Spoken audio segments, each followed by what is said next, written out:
I grew up in Baltimore, but I went to high school in Virginia. Okay, all right. So then from there you got accepted into Morehouse. On a full scholarship. Full scholarship to Morehouse College. Full scholarship. My mother. That's Let me tell you about my mother. Let me tell you about my mother. My mother told me that I was going to get a scholarship when I was probably 2 years old. Mm-hmm. Okay. She had me learn how to spell the word scholarship. Wow. I didn't even know what it was. I was saying it so early. Okay. My mother had vision. That's one thing I have to say. I'm here because I had a praying mother and a mother who had vision. Okay. So she said, you're going to get a full scholarship. And you got Sure it. enough, some things transpired, and For I got sure. a full scholarship. There's a whole story behind that. And you We won't got get it. into that here, but full scholarship. We Absolutely. have another caller? Okay. So, next, why does it sound like that, Erica? It sounds a little hollow. We got a call on the line? Yeah. Oh, it's the pastor, right? Okay. All right. The bishop is with us. So you went to Morehouse College and you graduated, like you said, valedictorian. Full scholarship, Yes. graduated head of class. Graduate valedictorian. The speech is on YouTube. Check it out. Right, I This watched is the our speech. time. Yes, That's I right. watched This is it. our I didn't know how powerful it was. I didn't know how deep that time would be, but I was speaking something into existence, and I didn't even realize it then. Right. Okay, that was dope. And then from there, how you said it in the book, you went to, you got accepted into Harvard Law School. Yes. But in the book, you said it like when you was telling your friends, like you just threw it out there nonchalantly, Yeah. like it wasn't no real big accomplishment, Yeah. like you just tried to do when you just, slid past it. Right. Yeah. So I wrote about that in the book. We were all sitting around over at, you know how Atlanta has the trap houses. I want to be careful how I put this. But we were in one of those, and we're just all sitting down, relaxing. And it was, we're watching a show, and on the commercial, I said, I got into Harvard Law School today. Right. And I don't think they knew how to take it. I think they thought I was maybe playing because I just threw it out there. Right. I probably wouldn't have said anything at all, but I didn't want them to feel slighted, for them to hear it from other people first. And so I threw it out there, and I talk about this in the book because when they, the show came back on, nobody really said anything. It wasn't like this, that's what's up. One guy just said, bro, that's what's up, almost as if they were processing it. Right. And I look back at the show, and everybody was still staring at me. I didn't realize it, Right. but that was the beginning, symbolically, of To people say looking that, at me different. that you're different. Yeah, and people looking at me Yeah, different. you It was- that makes you kind of different. Yeah, that is. You going to Harvard Law School. Yeah. That's I a mean, valedictorian makes you different, Right. so to speak. You know what I'm saying? So you already knew that you was different. So you go on to Harvard Law School, and you graduate. Yes. Harvard Law School. 2010. Yeah, how hard was that? That's a lot of reading, a lot of Yeah, it's case a lot of, law. it was a lot of fun, though. Is that Harvard right? is a phenomenal place. I mean, Morehouse, Harvard. I had a Harvard is phenomenal. It is. It's phenomenal. I mean, I've been a part of academic institutions where it's nothing for you to, meet presidents and, leaders of other countries. Right. And, when you're walking the halls at Harvard, I remember one time. All of that's there. Yeah, the Supreme Court justice just comes in and begins to talk about one of the cases that we were reading. Tom Cruise is roaming the halls. You know? Right. It's not an odd place to just see all types of people. So, Right. It's magical. So speak about a challenge you did face at Harvard. I think one of the challenges was the isolation. Okay. Not so much. So I went to college. I went to law school with a college mentality. At Morehouse, it's a brother,hood. It's a community. Shout out to HBCUs all over the country that are doing this work. It is so powerful. So, with there, I have my people. I have this brotherhood. And I get to law school, and it's just different. It's different. It's the love is there, but it's different. It's community, but it's different. For one, Massachusetts, anybody that's been up there to Boston, the weather is horrible. I mean, it's snow on the ground. Even April, it's snow on the ground. That affects things. I remember. I'll say it this way. One of my mentors who graduated from Harvard Law School about 3 years before I got accepted. When I got accepted, he called me and he said, congratulations. He said, but you're going to go through the deepest depression you ever went through in your life there. In Harvard. At Harvard. And I'm like, what is he talking about? Like, this doesn't even make sense. Why would I be depressed at a place like that? Right. But I came to see that. So one of the challenges was the isolation. And then how do you cope with the expectations and the pressure? The pressure to be great. Yeah. It's different when your life in here doesn't match what's out there. And when people put that pressure on you, because people hear Harvard and they automatically assume that it's some things about you you're supposed to always have. I like what you just said just now. You said when your life in here don't match the life out there. Absolutely. Right? Because, I was just having this conversation that you do have a life in here. Absolutely. Your life. Absolutely. And there's times that you don't even realize that you don't know what you think you know. Absolutely. Right. Like you don't know what I'm thinking. You really telling me that you know what I'm thinking, right? But you don't know that you really don't know what I'm thinking. You know. So your mind, it has a lot of life. Your mind is life. Of course. Your life. That's a fact. Of course. Everything that happens on the outside first started in the mind. And again, it gets, a lot of people don't know what's going on in here. Right. So, all right, so something don't match, right? And, nobody knows it because, like, a lot of times, people can put up a brave front. And how long does that last? Of course. How long you fronted for? Like, there's people out here that be around people that just hang with people and they know they really don't like the person. Right. And, they pretend.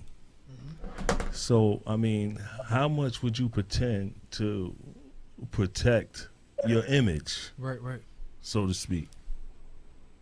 You say protecting your image, but I think it's a little deeper than that. Tell me. What it is Talk to me. We tend to want to be what people perceive of us. Right. So, I've seen it time and time again. When people are called the class clown, they tend to act out on that. Okay. But it works the opposite way. When people think that you're smart and you're gifted, and you're intelligent, and you're unique, you tend to want to be that. Even if on the inside you don't feel that way. Okay. And what that creates is, if you're not careful, it creates and pressure is good in some ways because that's how you great things are made. But if it's not dealt with the right way, it can be debilitating. I was 13 years old when I really started feeling the pressure. 13 was when I was elected student government president in middle school. It may not be a big deal, but it was a big deal in how it transformed the way I saw things. So I was school president at 13, and mind you, I just moved to Virginia. I was president of 9th grade, 10th grade, 11th grade, and then president of my school in 12th grade. What am I saying?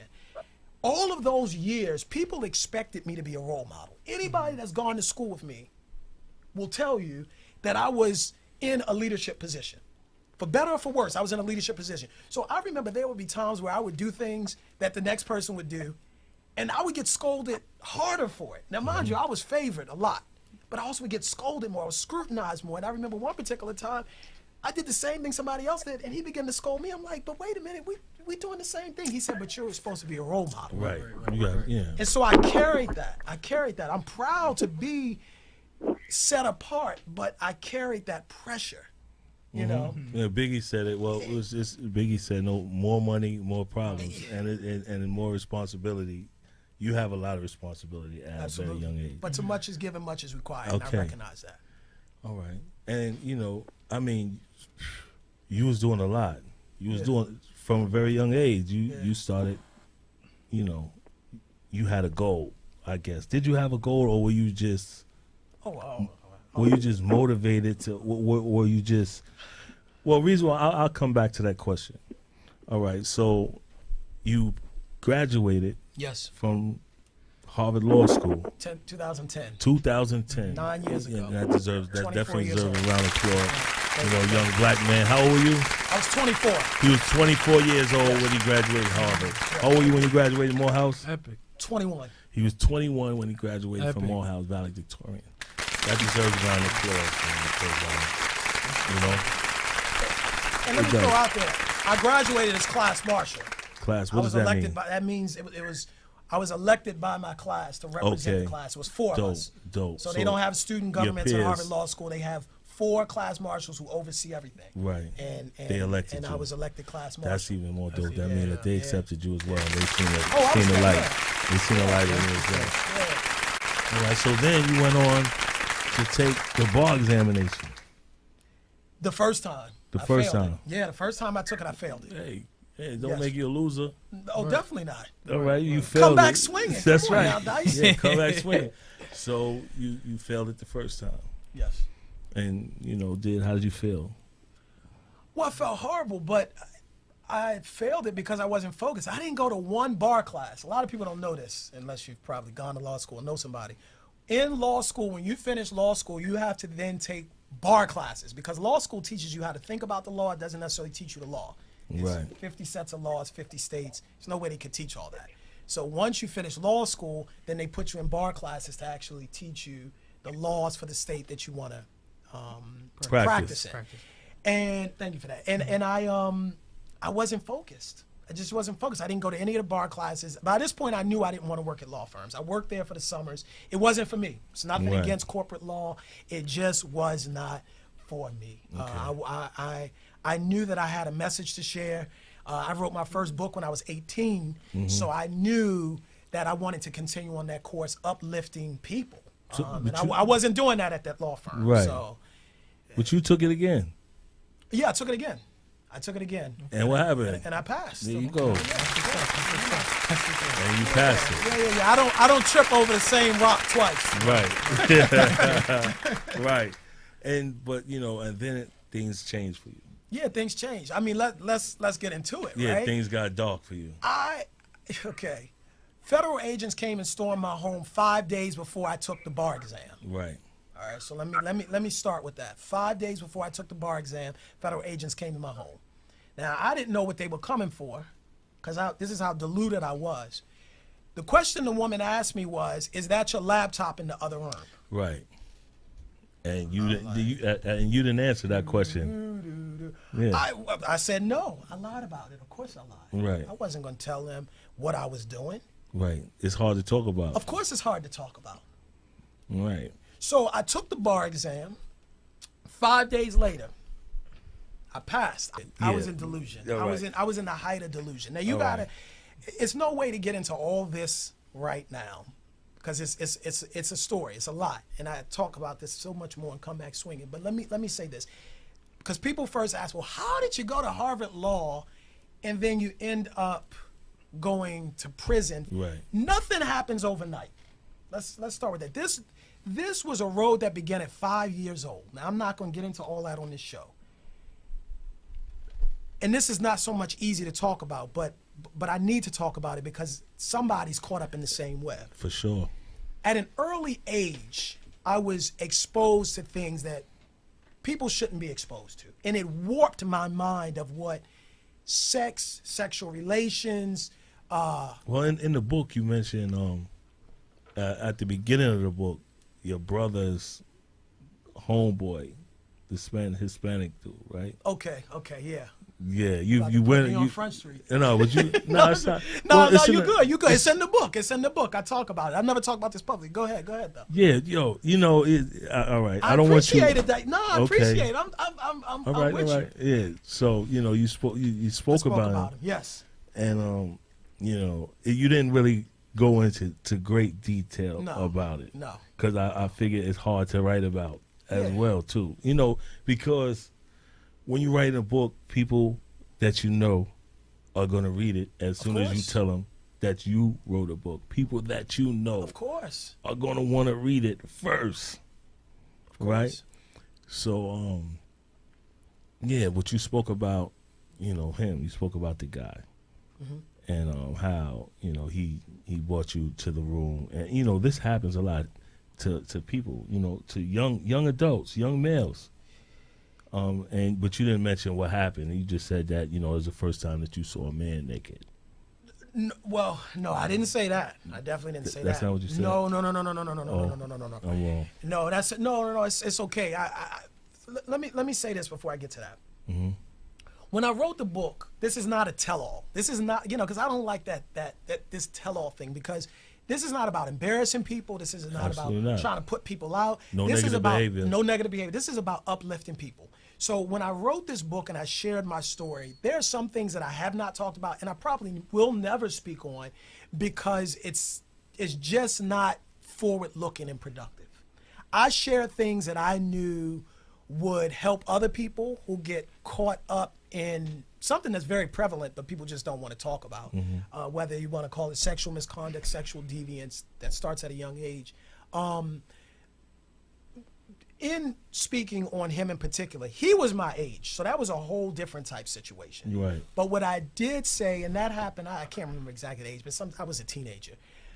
I alluded to things that had happened earlier, and I said when I first saw a man's body naked when I was younger. Okay. But I alluded to it when I talk about in the book about him. Right. So that was not the first time that I saw that as a teenager. Oh, okay. Yes. All but right. the way That's that cool. I wrote it, it could be, yeah. I talked about much earlier having sex. There's somebody right now that's I don't know if they're watching the show, but there's somebody right now that's going through it. Definitely going through the same thing that you went through right now. Right? And stop. Really, get help. Yeah. Sorry. No. You're right. Yeah.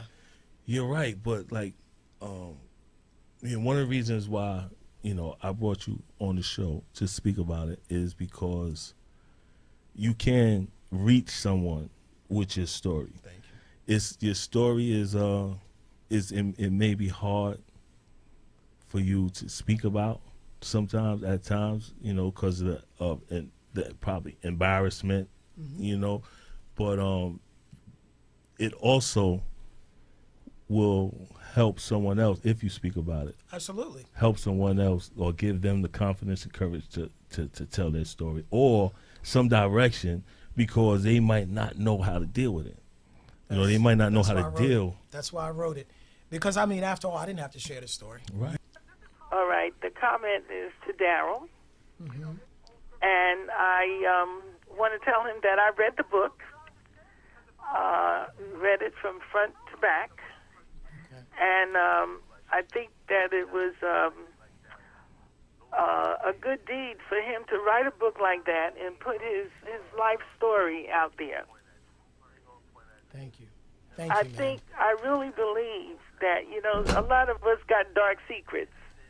And sometimes it's hard to share with anybody, and you publicly shared yours. Thank you. So I give you credit for what you did, and you continue to walk that path. Yes, ma'am. Knowing that God will always be walking with you and in your life. You received some treatment, right? Thank you. Treatment? Yeah, he did say he was going for treatment, and I think that helps. Yes. And keep praying. Yes, ma'am. Thank you. You know, you had a praying mother. Oh, yes, I did. Praying also. Yes, I did. Thank you for that. Yes, ma'am. All right. God bless. God bless you, too.